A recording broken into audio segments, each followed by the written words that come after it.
You may have seen her in Hulu's The Girl from Plainville or HBO's I Love You, Now Die. Her friend was struggling with his mental health, and she decided the best thing for him to do was put himself out of his misery. Hang yourself, jump off a building, stab yourself, IDK, there's a lot of ways, she said.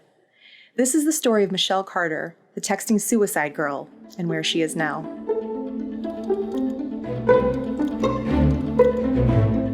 Hi friends, I'm Katie, and this is Katie Does Crime. Michelle Carter was born on August 11, 1996, and raised in Plainville, Massachusetts. She met Conrad Roy in Florida while they were both there visiting family, and it turned out that Conrad lived only 35 miles away from her back home. The two became close friends, but really only over text. Despite calling him her boyfriend, she only met Conrad a handful of times in the 2 years they communicated. Conrad Roy III, or C3, was born September 12, 1995, and was a three-sport athlete, an honor roll student, and the proud recipient of his Captain's C license.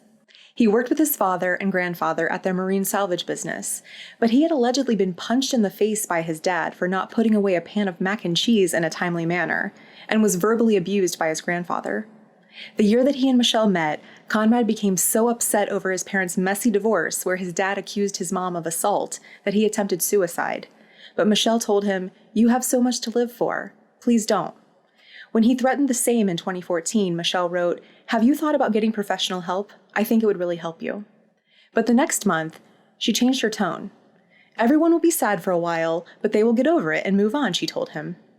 Michelle said he was strong enough to go through with it, that he had different options if his preferred method didn't work. And she even sent instructions for how to fix the water pump he was hoping to use to fill his truck with carbon monoxide.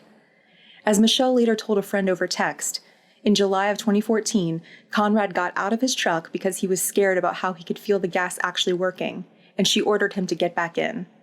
Michelle then innocently texted Conrad's sister to ask if she knew where he was. His body was found the next day in his black Ford diesel truck in a Kmart parking lot. When the texts were found and Michelle was put on trial for involuntary manslaughter for encouraging Conrad's death, her attorney argued that what she did may not have been moral, but it wasn't against Massachusetts law to assist in someone's death. However, there is a law against wanton and reckless conduct resulting in death. Prosecutors said that Michelle was an attention-seeking person who wanted to be friends with girls from school at any cost. She would text them incessantly and ask to hang out, but the girls would always have excuses not to. So in the days before Conrad's death, she texted one girl to say that he was missing and she was worried. The girl paid attention to Michelle and gave her sympathy, the recognition Michelle craved. The media, in response, painted Michelle as this teenage black widow who manipulated Conrad by telling him she loved him to be able to use him to make herself more interesting. But Conrad had a history of mental health issues, recording videos about social anxiety and depression overwhelming him and wanting to take steps to control it. When his parents divorced, his grades slipped, and Conrad said he had a hard time with memory loss and staying focused. His parents brought him to doctors who prescribed drugs with side effects including suicidal thoughts. The New York Times reports that he had 4 failed suicide attempts overall. He had researched killing himself on the internet with search terms like suicide by cop and ways to die by drowning. And Michelle had grappled with her own mental health in the past, starting with an eating disorder at a very young age. She spent time in a psychiatric treatment center for it. Classmates said that although she was always bubbly, the class clown, they worried that she herself had suicidal tendencies. Michelle's lawyers said that it was a very heavy burden for someone in her position to have to bear, the weight of Conrad's struggles. He would test her with texts like, "Do you even care what's happening to me?" He had once told her that they should do a Romeo and Juliet, and there are so many other messages where he goes on about his extreme desire to die. It's understandable that at some point, she might have just become exhausted from having to be empathetic, or might have just wanted to be a good friend to him and support him in the thing he wanted to do, even if that thing was death. Or maybe it was the change in her antidepressants weeks before that caused her not to be herself. Either way, these two needed help from someone other than themselves. Michelle opted out of a jury trial, hoping that her case would come down to the actual law rather than anyone's feelings about her. But the judge alone found her guilty of involuntary manslaughter in June of 2017, saying that she had created that wanton and reckless situation where there was a high degree of likelihood that substantial harm would result to Mr. Roy. It wasn't her actual text messages to Conrad that the judge cared about, but the fact that he had gotten out of the gas-filled truck, basically saying that he didn't want to go through with it, and she had ordered him back in. Michelle was sentenced to 2.5 years in jail, but was only required to serve 15 months. She was also allowed out on probation while she went through the appeals process. In January 2020, at the age of 23, she was released 3 months early for being a model inmate, serving meals in the cafeteria, and being polite. Michelle remains on probation until August of this year and is not allowed to profit from her case until then. She doesn't have any known social media profiles, and let's hope that she learned that what you write down can follow you for the rest of your life.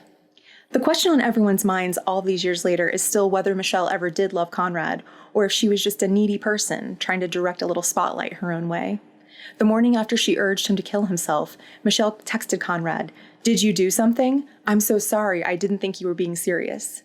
He had been dead for 12 hours at that point, and it almost seems like she was covering her tracks, making herself look less guilty. There was also the fact that she did that dry run with the girls at school where she pretended to be worried that something had happened to Conrad to see how they'd react. Right after his death, she also planned a baseball tournament fundraiser in Conrad's name where she called herself an anti-suicide advocate trying to save as many lives as possible. She asked Conrad before he died to make his last tweet about her. And when the star of the TV show Glee overdosed in a hotel room, Michelle texted Conrad verbatim quotes from the tribute episode of the show. It feels like Michelle was trying to create this big romantic mythology around them, giving their teenage love affair a little more weight. Like when I, a fake emo high schooler, would belt out Foo Fighters lyrics in my bedroom to the non-existent boyfriend I had been waiting ever long for. I'm married now, it's fine. Don't pity me. Whatever you think of her, it's wild to me that people would tweet to Michelle and even yell at her on her way into court that she should kill herself, when, of course, that's the very thing she was in trouble for. So what do you think? Was it protected free speech from a teenage girl who shouldn't have been the sole bearer of a huge burden? Or a malicious attention grab from someone who desperately needed help herself? Thank you for tuning into my YouTube video. I'm just a true crime fan like you are, and I really appreciate you taking this chance on me. Please like this video and subscribe to my channel if you like spending this time together. I'd really be so appreciative. Until next time, I'm Katie, and this has been Katie Does Crime.